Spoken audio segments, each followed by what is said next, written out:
সম্প্রতি হরিদাস চন্দ্র তরণী নামের এই ব্যক্তিকে সিআইডি অ্যারেস্ট করেছে অর্থ পাচারের অভিযোগে। সিআইডির অভিযোগ অনুযায়ী 2020 সাল থেকে 2026 সালের মধ্যে প্রায় 9,35,00,000 টাকা সন্দেহজনকভাবে তিনি লেনদেন করেছেন এবং এই লেনদেনগুলো বিভিন্ন মাধ্যমে হয়েছে। উল্লেখযোগ্য হচ্ছে হুন্ডির মাধ্যমে এই টাকা দেশের বাইরে পাচার করা হয়েছে।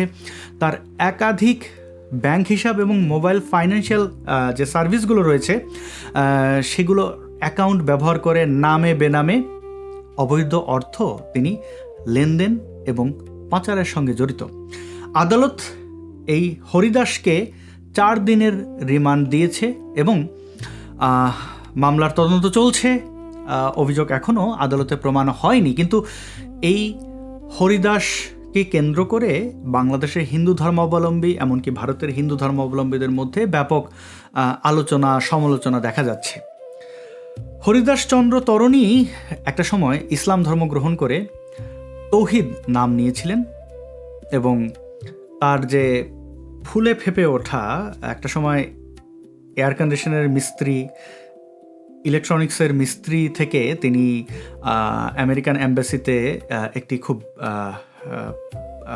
সাধারণ বা অসাধারণ কোনো একটি পোস্টে তিনি ছিলেন, মানে টেকনিশিয়ান হিসেবে ইলেকট্রিক্যাল ওয়্যারিং এগুলো ঠিকঠাক করা, বাল্ব ঠিক করা, এগুলোর জন্য তাকে হায়ার করা হয়। পরবর্তীতে তিনি রোহিঙ্গাদের জন্য খাদ্য সরবরাহের নামে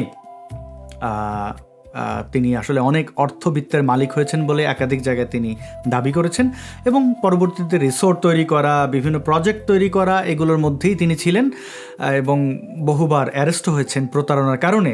শেখ হাসিনা সরকার যখন ক্ষমতায় ছিল তখন তিনি শেখ হাসিনার খুব কাছের লোক দাবি করে ফটোশপে ছবি টবি বানিয়ে নানান কেচ্ছা কাহিনী তিনি করেছেন। এবার তিনি যে ঘটনাটি ঘটিয়েছেন সেটি কিন্তু বেশ স্পর্শকাতর। রাম, শিব সহ অন্যান্য হিন্দু ধর্মাবলম্বীদের দেবদেবীদের মূর্তি তিনি বানিয়েছেন এবং সেই মূর্তির কি বাহার, কোনটা থেকে কোনটা কত ফুট উঁচু, এটাই ছিল তার কম্পিটিশনের অন্যতম মাধ্যম। এবং তিনি হিন্দু ধর্মাবলম্বীদের যে ধর্মীয় প্রতিষ্ঠানগুলো রয়েছে অর্থাৎ মন্দির নির্মাণ তথা একটি বিনোদন কেন্দ্র প্রতিষ্ঠা করেছিলেন এবং যে জায়গায় তিনি এটি প্রতিষ্ঠা করেছেন সেটি কিন্তু খুবই গুরুত্বপূর্ণ একটি জায়গা। অর্থাৎ 7 সিস্টার্স নিয়ে অনেক কথা আছে। চিকেন স্নেক খেয়ে ফেলবে বলে বাংলাদেশের উগ্রপন্থীরা অনেকবার অনেকভাবে কথা বলেছে।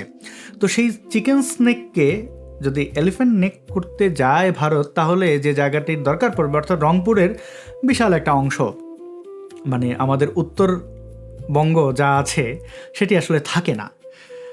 তো এই ঘটনাকে কেন্দ্র করে ইসলামিক সন্ত্রাসী যেগুলো রয়েছে তারা তো মিছিল মিটিং করেছেই, আর হিন্দু ধর্মাবলম্বীদের মধ্যে যারা উগ্র তারা এই নির্বোধগুলো দাবি করেছে যে বাংলাদেশ তারা ভাগ করতে চায়, হিন্দুদের আলাদা রাষ্ট্র দিতে হবে, তাদের আলাদা করে দিতে হবে।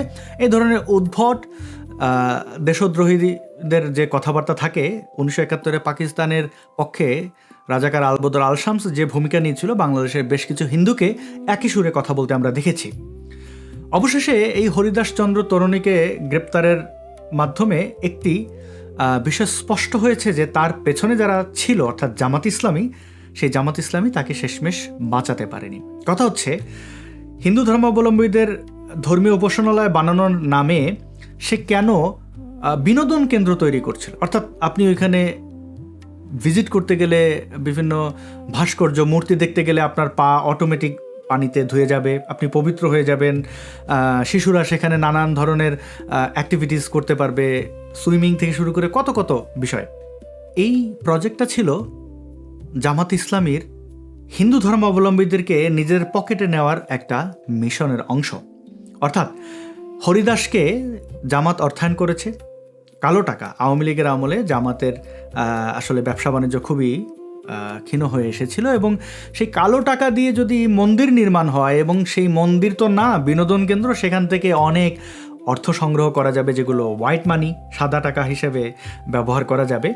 এবং হিন্দু ধর্মাবলম্বীদের নেতৃত্ব যদি একটু ঝাপসাভাবে, একটু ঘোলাভাবে জামাত ইসলামের হাতে থাকে তাহলে তো এটি ভালোই হয়। আপনারা জানেন অতীতে অনেক ক্যারেক্টার সামনে আনা হয়েছিল, তার মধ্যে গোবিন্দ প্রামাণিক, আরও অনেক নাম বললে শেষ হবে না। তো এই হরিদাসকে শেষমেশ জামাত বাঁচাতে পারেনি, কারণ সে প্রচুর অর্থ দেশের বাইরে পাচার করেছে। হরিদাসকে নিয়ে আপনার ব্যাপক শ্রদ্ধা থাকতে পারে, কারণ সে বিশাল শিব মূর্তি, সে বিশাল রাম মন্দির, একদম পুরো মানে অযোধ্যা ফেল করে ফেলছে আর কি। ভারত এত বড় একটি দেশ, এত বড় ভূমির একটি দেশ, সেখানে এত হিন্দু ধর্মাবলম্বী, প্রায় 100 কোটি বলা যায় হিন্দু ধর্মাবলম্বী রয়েছেন, সেখানে এত বড় মূর্তি হয় না বাংলাদেশে কেন? আবার সেই বিতর্কিত জায়গায়, যেই জায়গাটি খুবই স্পর্শকাতর বাংলাদেশের জন্য। এর পেছনে অনেকগুলো শক্তি বা অপশক্তি ছিল।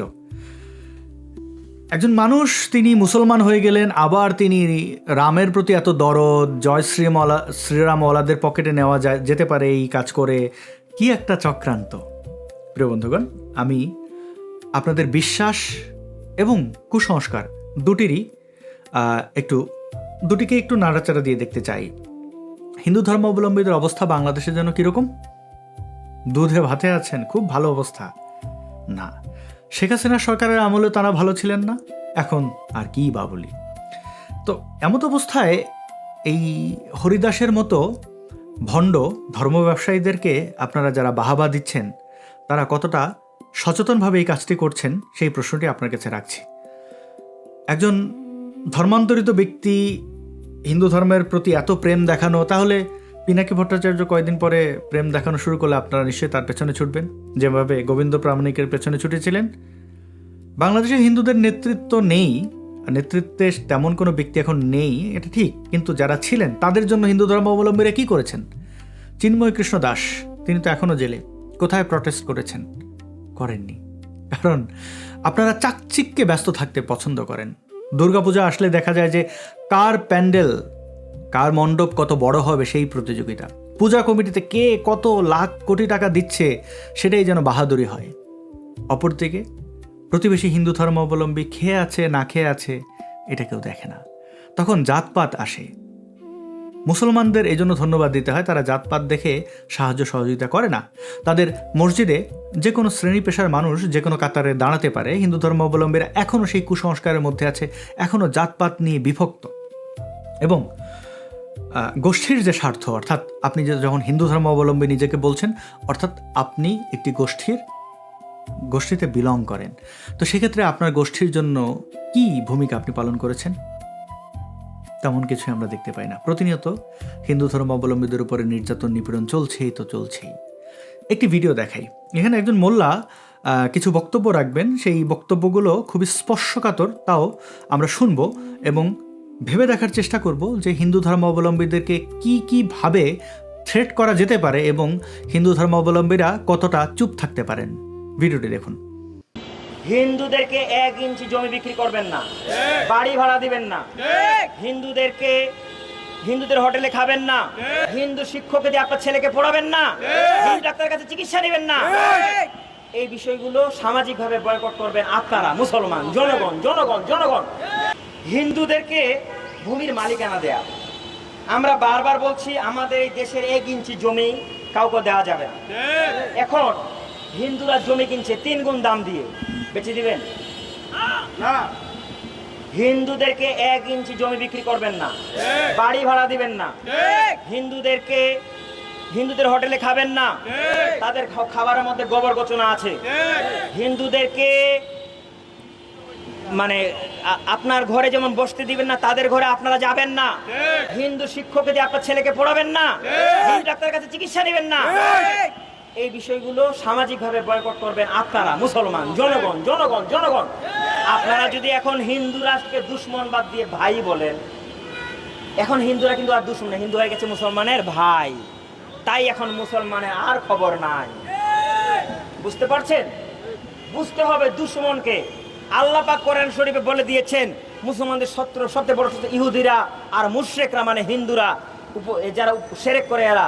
আর মুসলমানরা যদি তাদেরকে ভাই বলে, বন্ধুত্ব করে, তাহলে তো হবেই। কত আবদার তার। মুসলমান শিক্ষার্থীরা যেন হিন্দু ধর্মাবলম্বী শিক্ষকের কাছে না পড়ে, হিন্দু ধর্মাবলম্বীদেরকে যেন বাড়ি ভাড়া দেওয়া না হয়, হিন্দু চিকিৎসকের কাছ থেকে যেন চিকিৎসা সেবা না নেওয়া হয়, মানে তার আবদারের কোনো শেষ নেই। এই প্রত্যেকটি কথা আইন বিরোধী। এই মোল্লার জেলে থাকা উচিত ছিল। বাংলাদেশের কোন হিন্দু ধর্মাবলম্বী, কোন নেতা এই ধর্মীয় সন্ত্রাসীর বিরুদ্ধে দাঁড়িয়েছেন? তার মানে এই কথাগুলো আপনাদের খুব ভালো লেগেছে। ভালো লাগারই কথা। ব্যস্ত থাকবেন কোথায় কত ফুট রাম মূর্তি বানাইলাম রে, কোথায় কত উঁচু শিব মূর্তি বানাইলাম রে। এই মূর্তিগুলো থাকবে কিনা তা ভাবছেন না। নিজের অস্তিত্বের ঠিক নেই, আপনি আছেন মূর্তি নিয়ে। হ্যাঁ, অবশ্যই আপনি আপনার ধর্মীয় স্বাধীনতার অংশ হিসেবে মন্দির বানাতে পারেন, মূর্তি বানাতে পারেন, কিন্তু পরনের কাপড় খুলে মাথায় পাগড়ি বানানো বাধা যাবে না। লুঙ্গিটা যেখানে রাখা উচিত সেখানেই রাখতে হবে। পেটে খাবার আছে কিনা সেটি নিশ্চিত করতে হবে। তারপরে না আপনার বিনোদন। অস্তিত্ব সংকটে থেকে আপনারা এক প্রতারককে মন্দির বানাতে দিচ্ছেন এবং এটা নিয়ে বাহাবা দিচ্ছেন। অনেকে বলছেন যে না, সে সচ্চা, একদম কলকি অবতার চলে এসেছে। এই ভুলগুলো কেন করছেন? আর ইসলামিক সন্ত্রাসীদেরকে একটু বলি যে দেখেন, কথায় কথায় যে হিন্দুদের ঘৃণা করা, তাদেরকে বিতাড়িত করা, তাদের নামে কোনো প্রতিষ্ঠান থাকতে পারবে না, তাদের দেখা মানা, ছোঁয়া মানা, এই মোল্লার সামনে যে সকল ইসলামিস্টরা দাঁড়িয়েছে বা সোশ্যাল মিডিয়া যারা দেখছে তাদের লজ্জা করে না? এই বাংলাদেশটা কি ছিল? এখানের আদিবাসী কারা? এই বাংলাদেশের ভূমিপুত্র ভূমিকন্যা কারা? হিন্দু ধর্মাবলম্বীরা। দেখেন না, নদীগুলোর নাম সরস্বতী, গঙ্গা, পদ্মা, মেঘনা, যমুনা, শীতালক্ষা, করত, এগুলোর উৎপত্তি কোথায়? বা হিন্দু ধর্মাবলম্বীদের দেবীদের নামে যে নদীগুলো কেন, সেটি প্রশ্ন করেছেন? আপনার এলাকার নামগুলো একটু মনে করুন তো। স্কুল কলেজগুলোর নাম মনে করেন। এগুলো কারা দান করেছে? হিন্দু ধর্মাবলম্বীদেরকে এই ভূমি থেকে উচ্ছেদ করে দেবেন, তাদের জমি কিনবেন না, তাদের জমি ফ্রিতে নিয়ে নেবেন এবং তারা জমি কিনতে আসলে তাদের কাছে জমি বিক্রি করবেন না। এই জমি কাদের ছিল? হ্যাঁ, নিম্নবর্ণের হিন্দুরা জমিদারদের কাছ থেকে নির্যাতিত হয়ে, ব্রাহ্মণদের কাছ থেকে নির্যাতিত হয়ে অন্ততপক্ষে বাংলাদেশে ধর্মান্তরিত হয়েছেন প্রায় 90%। হ্যাঁ, আপনি দিল্লির উদাহরণ টানতে পারেন, ভারতের অন্যান্য বড় শহরগুলোর কথা আনতে পারেন। সেখানে মরুর ডাকাতরা এসে হানা দিয়েছিল, জোর করে অনেক কিছু করেছে, তরবারির ভয় দেখিয়ে কনভার্ট করেছে। কিন্তু বাংলাদেশ জালের মতো এখনও নদী বিস্তৃত, এখানে ওই মরুর ডাকাতরা এসে ইনভেট করতে পারেনি। আপনি খুঁজলে দেখবেন এরা এখানে এসেছে পীর ফকির বাউল হয়ে, অর্থাৎ সুফি। তারা জোর করে যে কনভার্ট করেছে তেমন প্রমাণ খুব কম পাওয়া যায়। বরং হিন্দুরা হিন্দুদের কাছ থেকে নির্যাতিত হয়েই বেশিরভাগ ধর্মান্তরিত হয়েছে এবং ধর্মান্তরিত হওয়ার পরে হিন্দুদের কাছ থেকে আরও ঘৃণার পাত্র হয়েছে। ফলে এই নব্য মুসলমানরা, অর্থাৎ সেই সময়ের, এটা হতে পারে 200, 300, 400, 500 বছর ধরে, তারা কিন্তু হিন্দু থেকে যাওয়া ব্যক্তিদের উপরে ক্ষোভ ছিল, কারণ তাদেরকে বিতাড়িত হতে হয়েছে, সামাজিকভাবে লাঞ্ছিত হতে হয়েছে। তো এই বিষয়গুলোকে ভুলে আপনি যদি সমাধান করতে চান তাহলে কিন্তু হবে না। এখনও সময় আছে হিন্দুদের জাতপাত থেকে বের হয়ে ইউনাইটেড হওয়া। এবং ইসলামিক সন্ত্রাসীরা যারা মনে করেন মানুষকে হুমকি ধমকি দিয়ে সব কিছু দখল করে নেবেন, তাদেরকে একটু মনে করাই, বেলুচিস্তান এখন স্বাধীনতা ঘোষণা করছে। তারা দাবি করছে 80% ল্যান্ড তাদের দখলে।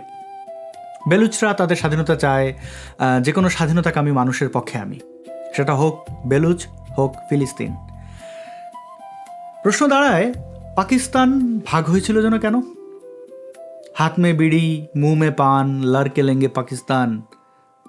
আমাদের মুসলমান মুল্ক চাহিয়ে, হামকো মুসলিম মুল্ক মিলা দো। সবই তো হলো। তা এখন কি দেখলাম? পশ্চিম পাকিস্তান, পূর্ব পাকিস্তান বাংলাদেশ হলো। কারণ পশ্চিম পাকিস্তানিরা পূর্ব পাকিস্তানের মানুষদের উপরে নির্যাতন নিপীড়ন চালিয়েছিল, মুসলমান হিসেবে নয়, বর্ণ দেখে, কনভার্টেড সাচ্চা মুসলমান নয়। যে কারণে তো পাকিস্তানি মিলিটারিরা মহান মুক্তিযুদ্ধের সময় আমাদের মা বোনদের ধর্ষণ করছিল আর বলছিল পেহলে উসকো মুসলমান বানাও। আমরা তো ভুলে যাইনি। বেলুচিস্তান স্বয়ং পাকিস্তানের এখন বর্তমান যে সীমা, সেই সীমার মধ্যে তারাও মুসলমান। সাচ্চা মুসলমানদের কাছ থেকে জালি মুসলমান তথা বেলুচরা নির্যাতিত হয়ে, কোণঠাসা হয়ে এখন স্বাধীনতার জন্য লড়ে যাচ্ছেন। ধর্মান্ধতা কখনোই কোনো সুস্থ সমাজ দেয় না। ধর্মীয় বিভাজন কখনোই শান্তি বয়ে আনে না। আপনার ধর্ম আপনার কাছে রাখুন। আপনি আপনার মতো করে জান্নাতে যান, স্বর্গে যান, কেউ বাধা দেয়নি। অন্যকে জান্নাতে নিয়ে যাওয়া, স্বর্গে নিয়ে যাওয়ার দায়িত্ব আপনার নয়। এবং ধর্মীয় স্থাপনা যত পারেন কমান, চেষ্টা করেন হাসপাতাল, শিক্ষা প্রতিষ্ঠান তৈরি করতে। এই বাংলাদেশের হিন্দুরাই একটা সময় হাত ভরে দান করেছেন স্কুল, কলেজ, বিশ্ববিদ্যালয়, হাসপাতালের জন্য। সেই হিন্দুরা এসে এখন মূর্তি বানাতে ব্যস্ত। মূর্তি বানিয়ে অস্তিত্ব রক্ষা হবে না, বরং ওই মূর্তির মাথায় উঠে প্রস্রাব করবে ইসলামিক সন্ত্রাসীরা। সময় থাকতে সাবধান হন, বাটপারদের অর্থায়ন করা বন্ধ করুন। নিজের পাড়া প্রতিবেশী, এমনকি হতে পারে মুসলিম, কেউ দুস্থ থাকলে তাকে সাহায্য করুন। অন্ততপক্ষে মনের দিক থেকে শান্ত হবেন, শান্তি পাবেন, সমাজও শান্ত হবে। ভিডিওটি শেষ পর্যন্ত দেখার জন্য অসংখ্য ধন্যবাদ। এই ভিডিওটি আপনার কাছে গুরুত্বপূর্ণ মনে হলে শেয়ার করতে পারেন আপনার বন্ধু, আত্মীয়, পরিজনের কাছে। এবং যারা IPTVর ইনিশিয়েটিভ সম্পর্কে জানেন তারা তো জানেন, যারা জানেন না, এই ভিডিওর ডেসক্রিপশনে একটি ভিডিও লিঙ্ক দেওয়া রয়েছে। IPTV একটি ইন্টারনেট ভিত্তিক টেলিভিশন, যেখানে ইংরেজিতে ভিডিও আপলোড করা হবে, সমসাময়িক বিভিন্ন অসঙ্গতি তুলে ধরা হবে। যারা অবাঙালি রয়েছেন তারা যেন বুঝতে পারেন, এটাই ছিল উদ্দেশ্য। এবং সেই অনুযায়ী আমরা এগোচ্ছি। আপনাদের সাহায্য সহযোগিতা দরকার, আপনাদের কন্ট্রিবিউশন আমাদের এই টেলিভিশনটি প্রতিষ্ঠা এবং পরিচালনার ক্ষেত্রে সফলতা এনে দিতে পারে।